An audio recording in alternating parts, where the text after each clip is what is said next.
함께 보실 하나님의 말씀은 디모데전서 3장, 원래는 1절에서 7절만 보려고 했는데요. 13절까지 다 봐야겠더라고요. 그래서 3장 1절에서 13절까지를 저하고 여러분이 한 절씩 교독하겠습니다.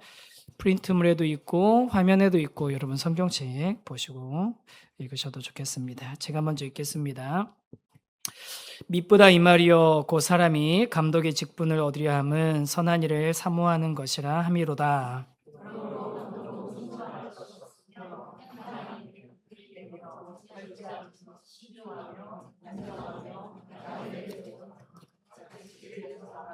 술을 즐기지 아니하며 구타하지 아니하며 오직 관용하며 다투지 아니하며 돈을 사랑하지 아니하며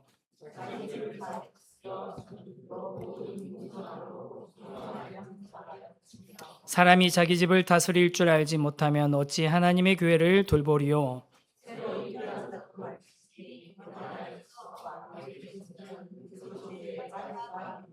또한 외인에게서도 선한 증거를 얻은 자라야 할지니 비방과 마귀의 올무에 빠질까 염려하라.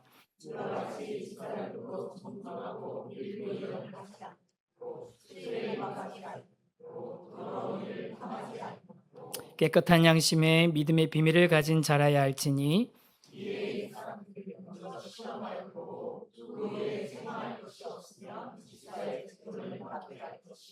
여자들도 이와 같이 정숙하고 모함하지 아니하며 절제하며 모든 일에 충성된 자라야 할지니라.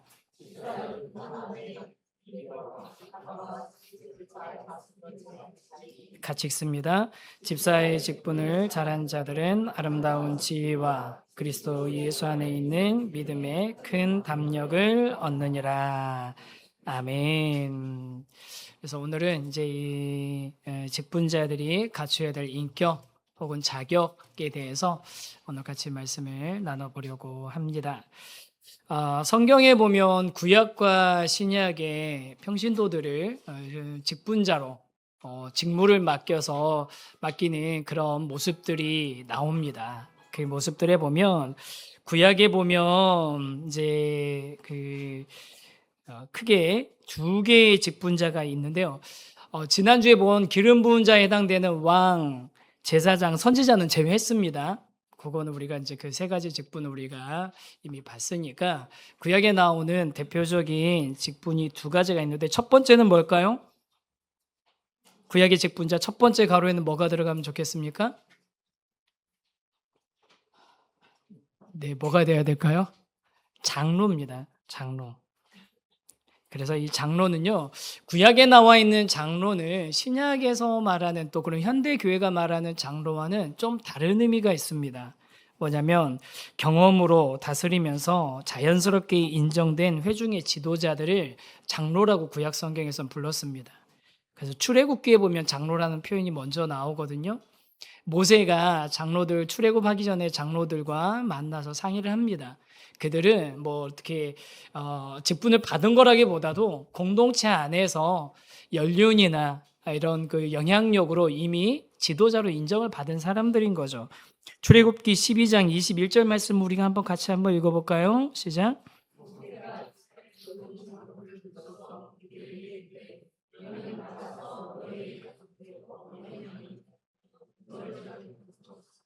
네, 자연스럽게 이미 그런 역할을 민족 안에서 백성들 안에서 지도자 역할을 하는 자들이 있었습니다.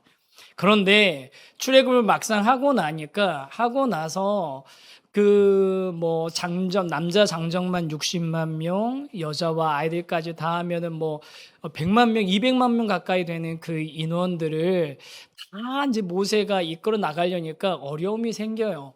어려움이 생겨서 그때 그 모습을 본 모세의 장인 이드로가 와가지고 야 그걸 왜 너 혼자 다 하고 있냐, 그러지 말고 이렇게 해라 라고 충고하면서 출애굽기 18장에서 얘기하는 21절에서 말씀하는 게 이야기가 있거든요. 이게 이드로가 한 말입니다. 거기 한번 읽어볼까요? 시작.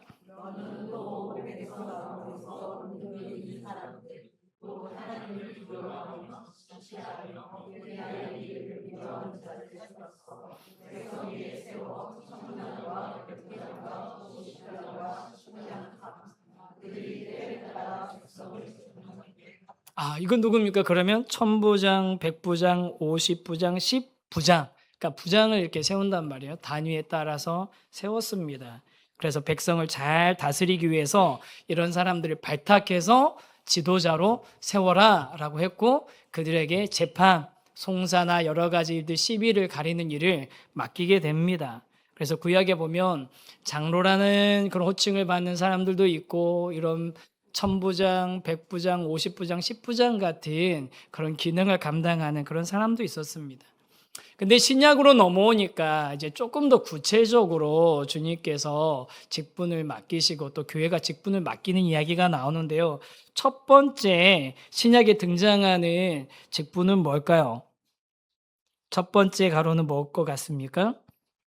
예수님께서 직접 부르시고 사명을 맡긴 지도자들을 제자라고도 하고 사도라고도 하죠. 사도라고 하면 좋을 것 같습니다. 그래서 예수님께서 그 12 제자를 불러서 더러운 귀신을 쫓아내며 모든 병과 모든 악한 것을 고치는 권능을 주셨습니다. 사도로 부르셨습니다. 그래서 이 사도들이 실제적으로 예루살렘 교회 그리고 초대 교회의 영적인 리더들이 됩니다. 그리고 시간이 자연스럽게 지나면서 이 사도들을 제자들은, 그러니까 우리 그리스도인들은 뭐라고 불렀을까요? 그 사도들을 장로라고 또 불렀습니다. 그들이 나이가 연륜이 차면서 교회를 지도하고 또 백성들 이끌어가는 그런 모습을 보면서 장로라고 하는데, 그런데 초대교회 그리고 신약 성경의 장로라는 호칭은 구약의 장로하고 조금 다른 하나의 호칭을 포함하고 있습니다. 그게 뭐냐면 두 번째 가로는 장로 혹은 감독입니다. 장로와 감독, 어떤 사람이냐면요, 성숙함과 인격을 가지고 교회를 돌보고 관리하는 사람을 장로, 감독이라고 교회에서는 불렀습니다. 해당되는 사도행전 20장 28절 말씀 한번 같이 한번 읽어볼까요? 시작.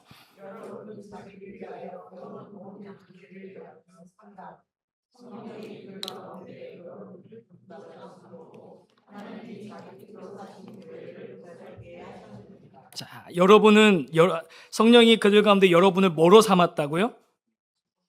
감독자로 삼았다. 그러니까 감독이라는 거예요. 당신들이 감독자라는 거예요. 감독이라는 겁니다. 실제로 감독이라는 호칭도 나옵니다. 그런데 여기서 말하는 그러면 여러분은 누구일까요?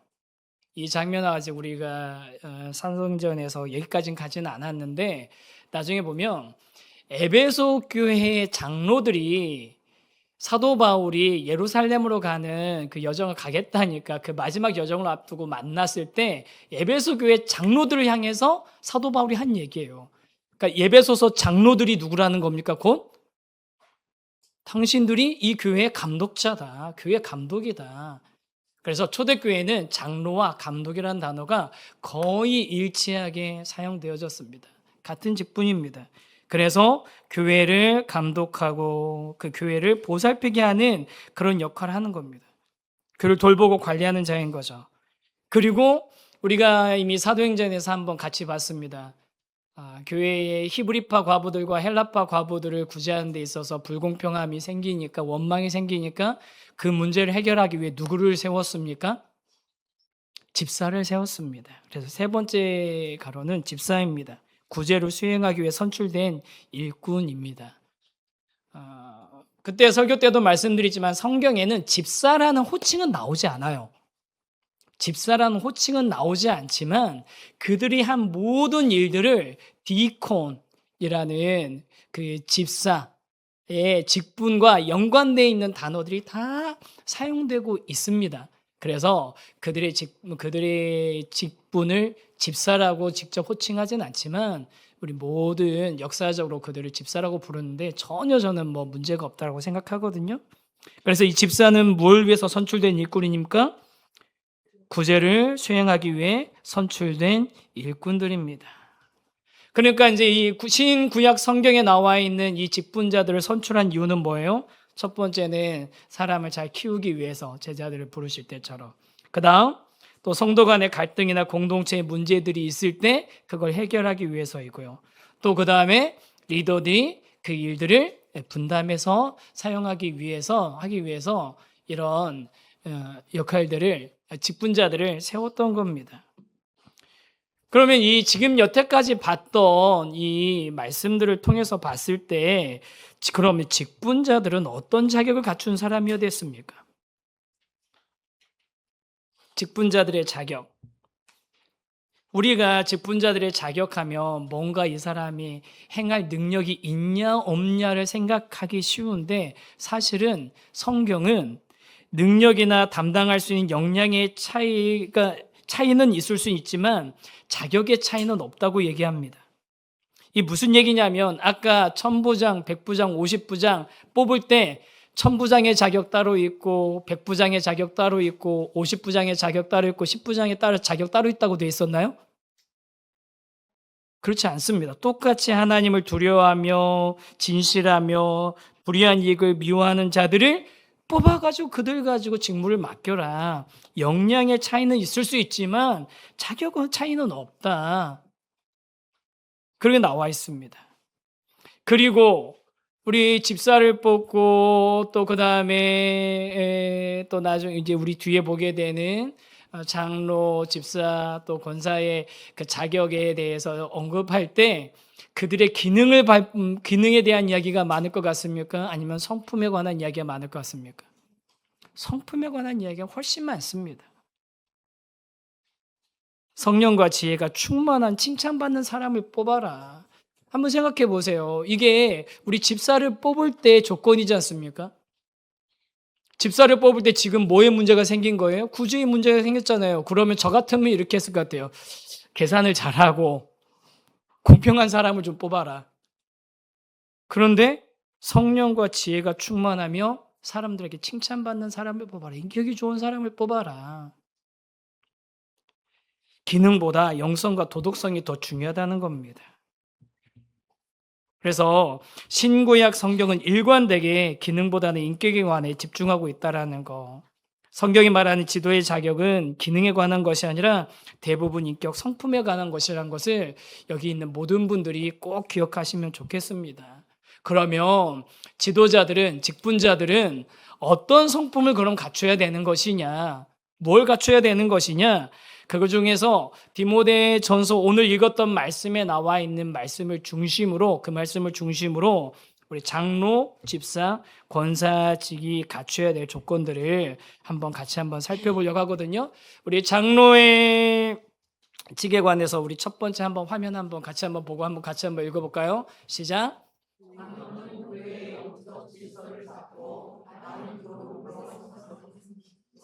장로는 뭐라고요? 교회의 영적 질서를 잡고 무엇으로요? 바른 교훈, 말씀으로 다스리는 직분입니다. 지난 시간에도 말씀드렸습니다. 많은 교회들이 장로님을 마치 행정하는 사람인 것처럼 이사회인 것처럼 생각하는 경향들이 있는데 그렇지 않습니다. 성경에서 말하는 장로는 말씀으로 다스리는 자여야 됩니다. 영적으로 다스리는 자여야 됩니다. 우리 귀한 성도 여러분, 우리 세우신 교회의 장로님들은 그렇게 영적으로 말씀으로 우리 교회 공동체를 이끌어가는 성경적인 그런 리더가 되기를 함께 기도해 주시길 부탁드립니다. 아멘. 그래서 이 장로의 자격을 쭉 얘기하는데요.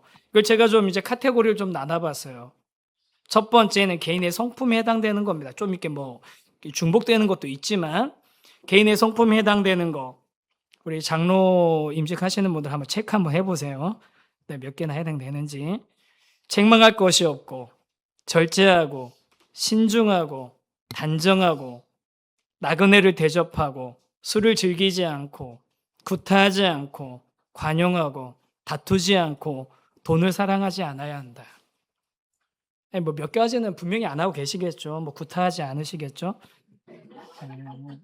그러시는 것 같을 것 같아요. 그런데 보세요. 사실 이 많은 것들은 다른 사람은 모르는 나 혼자 있을 때만 드러날 수 있는 것들 아닙니까?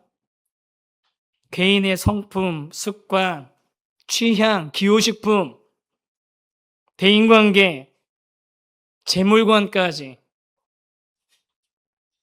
다양한 영역에서 여러분 개인의 삶과 내 취향, 선택 이런 모든 것들이 다 본유되어야 된다는 겁니다. 다양해요. 정말 다양해요. 그리고 또 가정 생활은 어떻습니까? 한 아내의 남편됨, 그리고 자기 집안을 잘 다스림, 자녀들을 공손히 복종하게 해야 한다. 뭐 이건 집사도 공통되는 내용입니다. 장로 집사 공히 가정 생활을 중요하게 여깁니다. 가정은 신앙에 가장 잘 드러나는 현장인 겁니다. 이건 정말 우리는 부인할 수 없습니다. 168대 1. 교회는 1인 거예요, 아이들에게. 168은 학교, 가정입니다. 167이죠. 1을 빼야 되니까. 가정과 학교라니까요. 나머지는. 그래서 가정은 아이들에게 부모님들의 신앙이 가장 잘 보여지는 현장입니다. 또한 자기 집을 잘 다스릴 줄 모르면서 하나님의 교회를 돌볼 수 없기 때문이라고 성경은 분명하게 이야기하고 있습니다. 그리고 또 신앙생활에 있어서 장로를 세우는, 감독을 세우는 데 있어서 주의할 것이 나옵니다. 새로 입교한 자는 안 된다라고 돼 있어요. 우리가 간혹 착시 현상을 일으킬 때가 있습니다. 믿은 지 얼마 안 된 분이 열심히 성장하고 있고 잘 자라나고 있는 모습을 보면서 저 사람 열심히 하네 하면서 그 사람한테 자꾸 뭔가를 맡기려고 하는 그런 경향들이 있어요. 아무것도 모르고 막 훈련 받고 아무것도 모르고 순장하고 아무것도 모르고 막 직분 받아서 교회에 막 일들을 하는 그런 경우들이 생기는데, 그러다가 교회 공동체가 건강해지지 않고 개인도 신앙적으로 어려워지는 일들이 얼마나 많습니까? 반복됩니까? 신앙이 성장하고 있는 과정이고 성숙하고 있는 과정이고, 이 과정을 좀 우리 여정을 좀 볼 수 있어야 됩니다. 우리 성도님들의 신앙의 성장의 이 단계들, 신앙 인격의 성숙의 단계들을 좀 보실 수 있어야 돼요. 새가족 강의할 때 강조드리는 게 있거든요. 구원받는 믿음에 차별은 없습니다. 누구나 다 구원받습니다. 오늘 믿고 내일 죽어도 우리 천국 가는 거, 우리 하나님의 자녀 되는 거 변함없습니다. 하지만 신앙 인격에는 단계가 있습니다. 성장에는 당연히 단계가 있는 거예요. 갓난아이 같은, 어린아이 같은 신자가 있고 성숙한 장성한 신자가 있는 겁니다.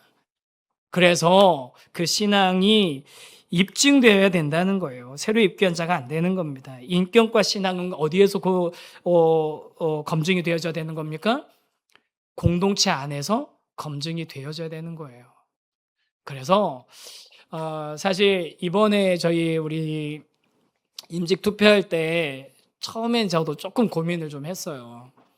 뭐냐면 그 투표하는 시점을 기준으로 해서 우리 등록 연수를 얼만큼을 할 것인가, 우리 세우신교회 시작하면서부터 함께한 분들도 포함을 시킬 것인가 말 것인가 고민을 좀 했는데, 저는 그래도 그 시간을 조금, 그분들에게는 죄송해도 조금 여유 있게 가져가는 게 맞겠다.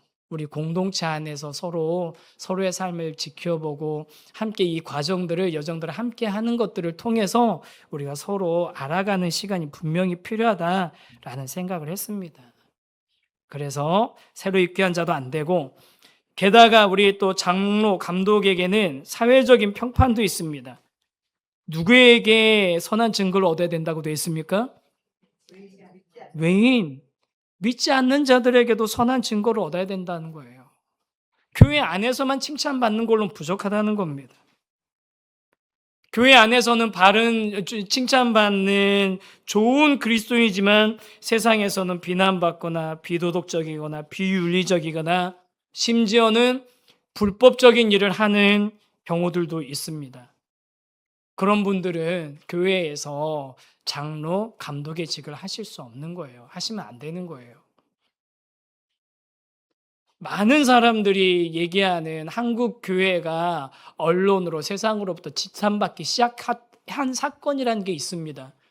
그게 뭐냐면은 그 탈세한 사람들을 쫓아가 가지고서 뭐 이렇게 고발하고 막 추징금 막 집에서 뭐 찾아내고 하는 그런 고발 프로그램이 있는데, 그 고발 프로그램에서 엄청난 양의 탈세를, 그러니까 세금을 미납하신 분이, 탈세가 아니죠, 세금을 미납하신 분이 유명한 교회 장로님이셨고, 핑계가 이거 헌금해야 된다고 집에다 막 달러 가지고 있고 현금 가지고 있고 금부치 가지고 있으면서 명품 가지고 있으면서 헌금해야 될 돈이라고 얘기한 거, 그 이후로요 정말 게시판이, 그 당시 인터넷 게시판이 난리가 났었습니다. 그리고 많은 사람들이 그 사건이 본격적으로 교회가, 그리스도인들이 세상의 욕을 먹기, 비난받기, 조롱의 대상이 되어 있는 계기가 됐다라고 많은 사람들이 그 얘기를 합니다. 아직도 그 얘기합니다. 사회적인 평판 반드시 있어야 됩니다. 비도덕, 비윤리적, 불법적인 행동 하시면 안 됩니다. 그 다음에 직무에 관해서는 이렇게 나옵니다. 직무적 역량 부분을 한번 좀 읽어주시겠어요? 시작.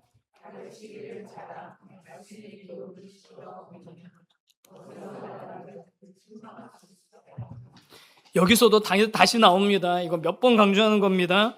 장로님은, 감독은 행정을 잘하는 사람이 아니라 목양을 잘하는 사람이어야 됩니다. 말씀을 잘 가르칠 수 있는 사람이옵니다.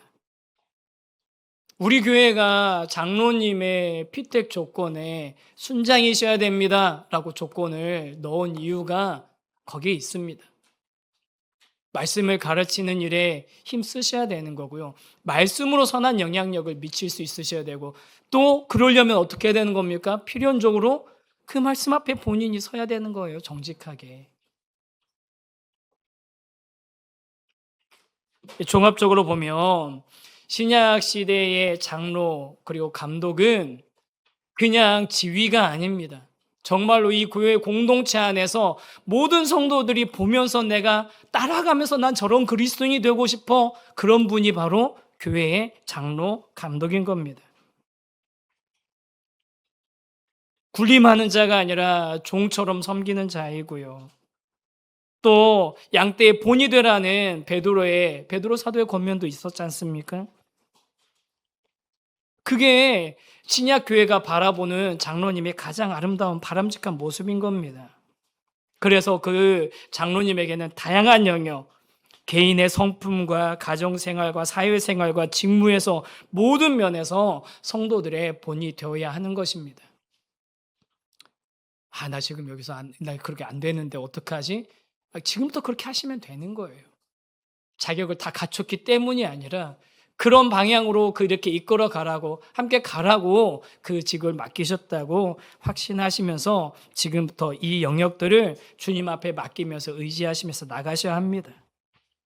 그 다음 우리 두 번째, 집사에 대해서 한번 화면 한 번만 좀 보여주시겠어요? 집사 한번 집사는 어떤 사람이 됩니까? 같이 읽겠습니다. 시작.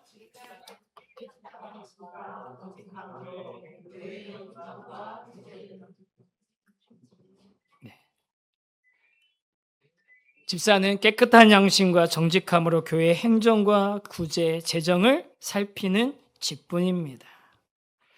그래서 집사에게는 개인적인 성품, 역시도 이제 개인적인 성품, 가정생활, 신앙생활을 이렇게 조금 구분을 해보면요. 집사의 개인 성품을 같이 한번 읽어주시겠어요? 시작.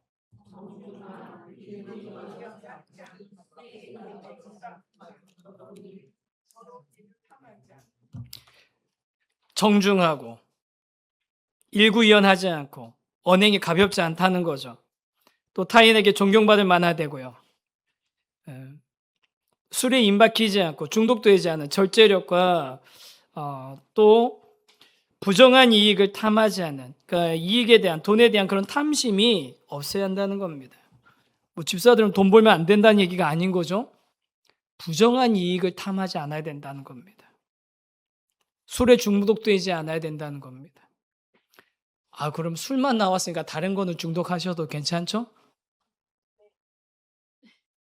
그러시겠습니까? 설마 그러겠습니까? 설마 그러겠습니까? 중독이라는 말이, 중독 말고 이제 정확한 표현은 과의존이라고 한다고 그러잖아요. 어떤 거든지 내가 과의존하고 있으면 안 되는 겁니다.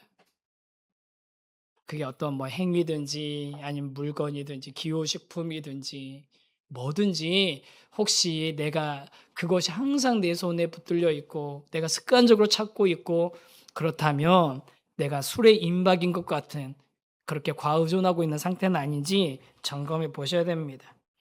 또 가정생활에 대해서 이야기합니다. 가정생활 한번 같이 한번 내용들 한번 읽어주시겠어요? 시작. 예, 가정이 순결하고 도덕적으로 깨끗해야 되고 가정을 신앙으로 잘 이끌어야 됩니다. 아까 말씀드렸던 부분입니다. 그다음 신앙생활에 대한 부분입니다. 같이 읽겠습니다. 공동체 안에서 검증돼야 됩니다. 공동체 안에서 우리 그 믿음이 검증되어야 됩니다. 복음과 신앙의 확실한 고백이 있어야 되고요. 그것이 이 공동체 안에서 확인되어지고 인정이 되어져야 되는 겁니다. 이번에 그 사역훈련 그 안수집사 피택하는 조건으로 제자 훈련 이상 수료하신 분을 기본 조건으로 한 이유가 이것 때문입니다. 공동체 안에서 그분이 신앙이 없다는 얘기가 아니에요. 공동체 안에서 그것이 점검되는 과정이 필요하다는 겁니다. 많이 열심히 봉사하고 계시고 너무 귀하게 충분히 직분 받으시기에 충분하신 분들이시지만 그런 과정 우리 함께 좀 하자. 우리 교회 있을 때 같이 하자라는 의미에서 그렇게 좀 조건을 걸었거든요. 대신 이제 좀 일정한 나이가 지나신 분들에 대해서는 또 그 상황의 형편을 인정해 드려야 되어서 그렇게 좀 이렇게 하여간 우리가 할 수 있는 최대한 성경의 의미도 좀 살려보면서 또 우리 성도님들의 상황도 우리가 고려하면서 해보려고 노력을 했습니다. 그러면 있습니다. 어쨌든 그 신앙이 공동체 안에서 검증되어야 된다라는 겁니다.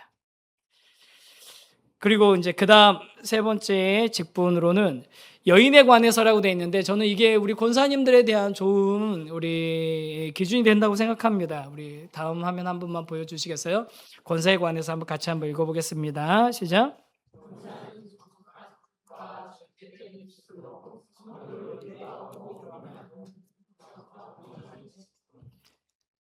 권사는 성도들을 위로하고 권면하는 영적인 어머니의 직분입니다. 개인적인 성품은 정숙함과 절제함입니다. 행동과 태도가 경건하고 품위와 단정함을 유지해야 되고요. 그 다음 언어 생활 한번 읽어주실래요? 시작. 네, 모함하지 않으셔야 됩니다. 언어 생활에 주의가 있어야 됩니다. 남을 비방하거나 험담하거나 소문을 퍼뜨리지 않아야 됩니다. 성도를 돌아보는 직분이기에 구설수에 오를 수 있는 그런 가능성이 높습니다. 그래서 언어에 대한 절제가 반드시 필요합니다.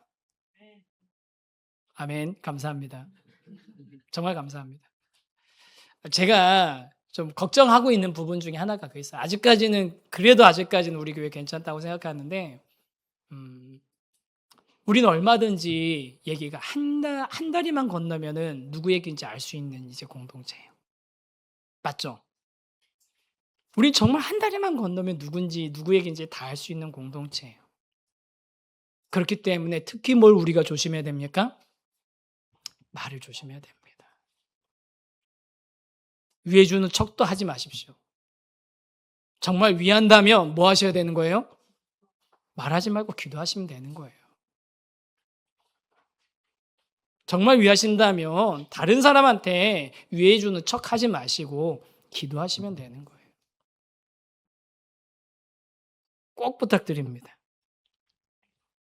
그래서 또 직무적 역량은 모든 일에 충성됨입니다. 맡겨진 영적인 돌봄들, 기도 위로나 교회 사역에 있어서 계산하지 않고 신실하게 끝까지 책임을 다하는 그런 충성됨이 필요합니다. 이미 그런 충성됨으로 교회를 섬겨 오신 귀한 우리 권사님들, 또 권사 직분자, 임직 대상자 되시는 분들 앞으로도 그렇게 충성되시기를 축복합니다. 그럼 이 직분자가 이런 여러 가지 조건들이 있는데 그런 우리 직분자로 부름받은 자들이 좀 갖춰 나가야 될 성품이 뭐가 있을까? 한 세 가지만 이야기하려고 합니다. 첫 번째 뭘까요? 첫 번째 한번 같이 4번 직분자가 갖춰야 개발해야 될 중요한 성품 첫 번째 한번 읽어 주시겠어요? 시작. 신뢰성입니다. 리더십의 기초는 신뢰성입니다. 그리고 리더의 신뢰성을 확인하는 궁극적인 테스트는 무엇일까요? 언행일치인 겁니다. 궁극의 테스트는 언행일치입니다. 그리고 이 신뢰성은 온전하게 신뢰가 가는 그런 사람이 되는 물론 우리가 완전해질 수는 없지만 우리가 온전함을 갖춰나가는 빚어져가고 모양을 맞춰가는 그런 과정이 있다는 건 뭐냐면 어떤 상황에서도 일관성 있게 하는 행동이라는 거예요. 일관성 있게 행동해야 된다는 겁니다. 김재원 아나운서가 쓴 마음 말하기 연습이라는 책이 있습니다. 김재원 아나운서가 장로님이시거든요. 그래서 화면에 한 번만 좀 보여주시겠어요? 이게 네. 뒤에가 흰색 배경이 돼야 되는데 그게 아마 흰색 배경으로 좀 바꿔주실래요? 투시력이 필요한 상황이 됐어요. 네, 초록색이네. 네, 그래도 이거는 읽을 수는 있습니다. 흰색 배경은 아니어도 이게 무슨 얘기냐면요. 김재원 아나운서가 이제 막 아나운서가 돼가지고 이제 막 하는데 아버님이 몸이 안 좋으셔서 병원에 입원해 계셨대요. 그래서 직장에 갔다가 병원에 갔다가 매일같이 그 일을 했다는 거예요. 책에 보니까 매일 그 일을 하는데 한 번은 이제 자기한테 뭐가 맡겼냐면 골수 기증 운동 사회를 막 그거를 갖다가 진행을 갖다 맡았다는 거예요. 골수 기증 운동. 가가지고 막 하면서 이게 전국 방송 나가가지고 막 했는데 방송을 마치고 또 이제 아버지 때문에 아버지 보살펴드리러 막 허겁지겁 이제 병원에 갔더니 그 병원에 이제 늘 얼굴 보던 어떤 어르신, 중년 어르신이 뭐 말도 잘하고 뭐 방송도 잘 나오고 너무 진행 잘하더라 막 잘했다 칭찬하면서 그래서 골수 기증은 하고 왔어? 하고 물어보더래요. 그리고 당황한 거죠. 자기는 사회만 봤지 골수 기증 자기가 할 생각은 못 했는데 그래갖고서 못 했다고 그럼 헌혈이라도 하고 왔어? 그랬더니 헌혈도 안 하고 왔거든요. 그랬더니 그분이 그러더래요. 하도 골수 기증하라고 말을 잘하길래 당연히 했기에 싶어서 물어봤다. 신경 쓰지 말아라. 그랬다는 거예요.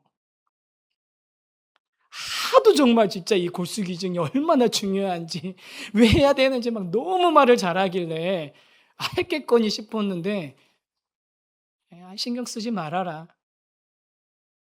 여러분 이건 거예요. 우리 말과 행동이 서로 일치하지 않게 되면 처음에 그런 줄 알았는데 뭐 그럼 그렇지. 신경 쓰지 마세요.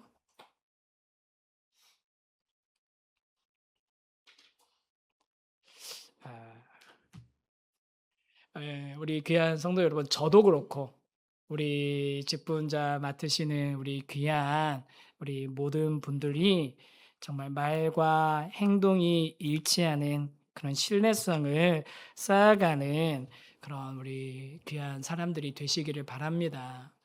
그리고 그 직분자의 삶은 공동체 안에서 투명하게 드러날 수밖에 없습니다.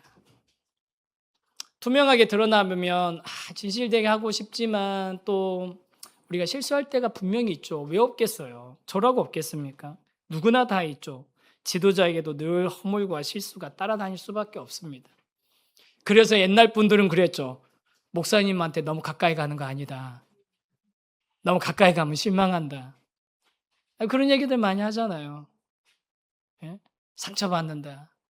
목사님도 똑같은 사람이다. 맞습니다. 목사도 똑같은 사람 맞습니다. 그런데 목사도 똑같은 사람에서 실망할까봐 서로 적당한 거리 띄우고 장로님도 똑같은 사람일까봐 적당한 거리 띄우고 안수 집사님들도 권사님들도 서로가 그냥 다 적당한 거리 띄우는 그런 교회가 교회입니까? 서로 가까이서 바라봤을 때 실망스러운 부분 또 허물, 실수가 있을 수도 있지만 그런 모습을 있는 그대로 정직하게 그것도 드러내면서 있는 척, 아닌 척 하지 않고 다른 사람인 것처럼 인정받으려고 하지 않고 정직하게 우리 드러내면서 그것마저도 주님의 은혜를 구하며 나갈 때 그런 우리 교회 공동체를 통해서 우리 한 사람 한 사람을 통해서 하나님의 교회는 하나님의 나라는 세워지고 또 빚어져 가게 될 줄 믿습니다. 그 다음에 우리 첫 번째가 신뢰성이고 우리 두 번째 우리 갖춰야 될 개발해야 될 중요한 성품은 뭘까요? 겸손함입니다. 여러분 요즘같이 자기를 뽐내라고 자기를 인정받으라고 드러내라고 하는 시대가 어디 있습니까? 제가 요즘은 조금 이제 시사에 대한 이런 관심이 좀 떨어져 가지고 잘 안 보는데 이렇게 시사 프로그램 진행자들이 이렇게 몇 사람이 나와 가지고 동시에 이렇게 막 하는 게 좀 있어 가지고 재밌어서 좀 잠깐 봤거든요. 그런데 그 진행자들이 이렇게 몇 사람이 네 사람이 나왔는데 그 네 사람을 비교를 어떻게 하냐면 요즘은요. 구독자 수로 비교 안 한대요.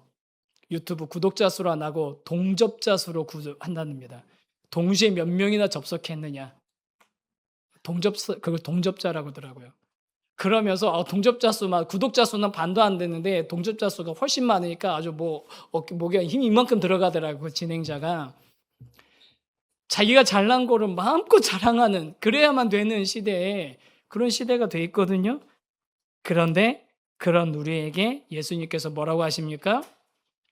머리가 되려고 하지 말고 섬김 받으려고 하지 말고 높은 자리에 앉으려고 하지 말고 섬기는 자리에 낮은 자리에 제일 끝자리에 가서 앉으라고. 겸손해야 됩니다. 자신에 대해서 잘 이해하고 자신의 부족한 부분을 겸손하게 채워나가는 계속 빚어가고 만들어갈 수 있는 그런 그리스도인이 되면 좋겠습니다. 짐 홀리스라는 분이 이거 뭐 경영에 관한 책이긴 하지만 그분이 그런 얘기하더라고요. 좋은 기업에서 위대한 기업 뭐 그런 얘기를 하신 분이거든요. 그분이 위대한 기업의 리더들의 특징이 있더라. 탁월한 그런 역량뿐만이 아니라 그들에게는 항상 겸손함이 있더라. 그런 얘기를 했습니다.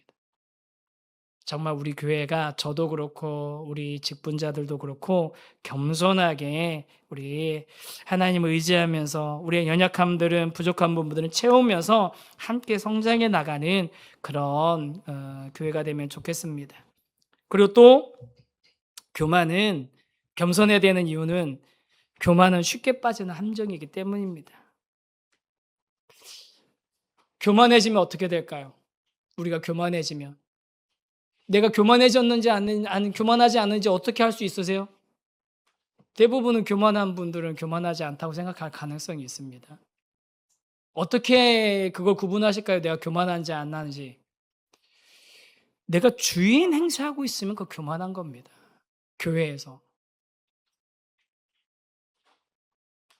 주인 행세하고 있으면. 여러분, 교회는 누구 겁니까?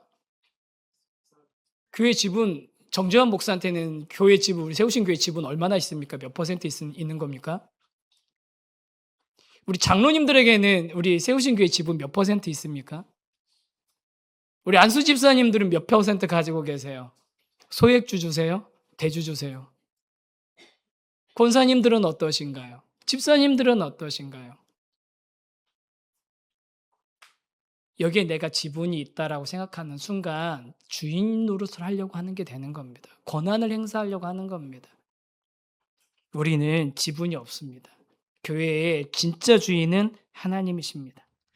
그 다음 두 번째 교만하게 되면요. 내가 교만한지는 내가 지금 권위를 부리고 있는가 그걸 생각해 보시면 돼요.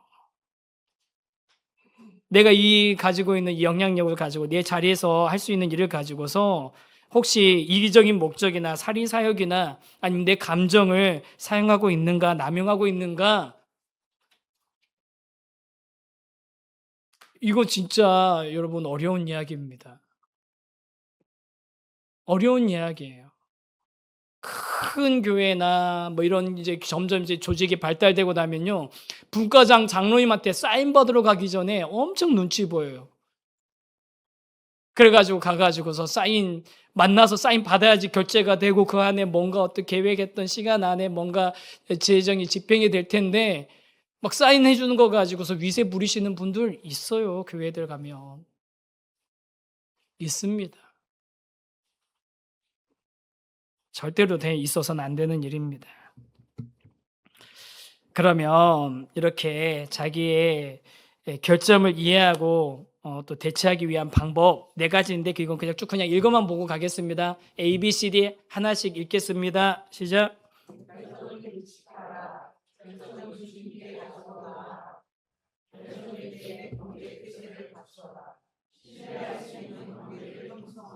뭐 대충 무슨 말인지 다 아실 거예요. 그다음 작은 3번 가로 3번으로 가겠습니다. 우리가 개발해야 될 것 첫 번째가 신뢰성, 두 번째가 겸손함, 세 번째는 뭘까요? 은혜에 대한 기쁨과 감격입니다. 저는 이거 참 제일 중요하다고 생각합니다. 다른 것보다도 은혜에 대한 기쁨과 감격이 필요합니다. 은혜가 없으면 우리가 섬길 수 없는 겁니다. 직분자들은 은혜에 대한 기쁨과 감격이 반드시 있어야 되고요. 뭐가 은혜에 대한 감격입니까? 나의 연약함을 아는 것과 동시에 하나님께서 그 연약함에도 불구하고 우리를 사랑하시고 우리에게 자신을 나타내셨다라는 겁니다. 고린도전서 15장 10절 말씀 우리가 같이 한번 읽겠습니다. 시작.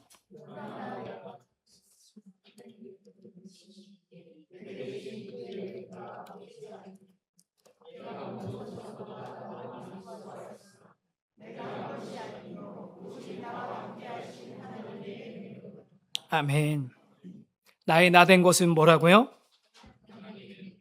내게 주신 그의 뭐가 헛되지 않다고요? 그의 은혜가 헛되지 않고요. 나의 모든 것은 이 모든 것들 이 수고는 내가 한 것이 아니고 오직 나와 함께 하신 하나님의 은혜입니다. 첫째도 은혜, 둘째도 은혜, 셋째도 은혜입니다. 그래야지 우리가 공로주의에 빠지지 않게 됩니다. 그래야지 공로주의에 빠지지 않는 거예요. 마지막으로 사진 하나만 보고서 우리 같이 찬양하고 기도하겠습니다. 서서평 선교사님이라는 분이 있습니다. 엘리자베스 쉐핑이라는 이제 간호사이신데 간호사면서 선교사이신데 우리나라에서 한 22년 동안 사역을 하셨어요. 그런데 이분의 별명이 뭐냐면 조선인들의 어머니예요. 이분이 돌아가셨을 때 전라도 광주에서 이제 사역하셨는데 처음으로 그 광주의 사회장으로 이분의 장례를 치렀답니다. 처녀셨어요. 결혼 안 한 처녀셨는데 그렇게 돌아가셨는데 그 장례식장에 이 선교사님을 향해서 어머니 어머니 하면서 오는 사람이 그렇게 많았대요. 등에 업고 있는 게 조선 아이인 겁니다. 저 선교사님이. 옷을 저렇게 입고 있잖아요. 보리밥에 된장국을 먹고 고무신 씻고 다닌다고. 신문에 이렇게 나와 있어요. 서성평 선교사. 그분이 돌아가실 때 그 방 안에 들어가 봤더니 참 진짜 이분은 정말 대단한 게 첫 번째는 내 시신을 그냥 장사하지 말고 나와 똑같은 병으로 죽는 사람 생기지 않게 해부해라. 의학적으로 사용해라. 그리고 그 방에 들어가 봤더니 남아있는 게 반쪽이 된 동전 7냥, 반쪽이 된 담요와 동전 7전, 그리고 강냉이 2홉이었답니다. 담요가 왜 반쪽이냐면 거적대기만 덮고 자는 사람에게 자기 담요 절반 쪼개서 잘라가지고 줘가지고 담요도 반쪽밖에 없었더래요.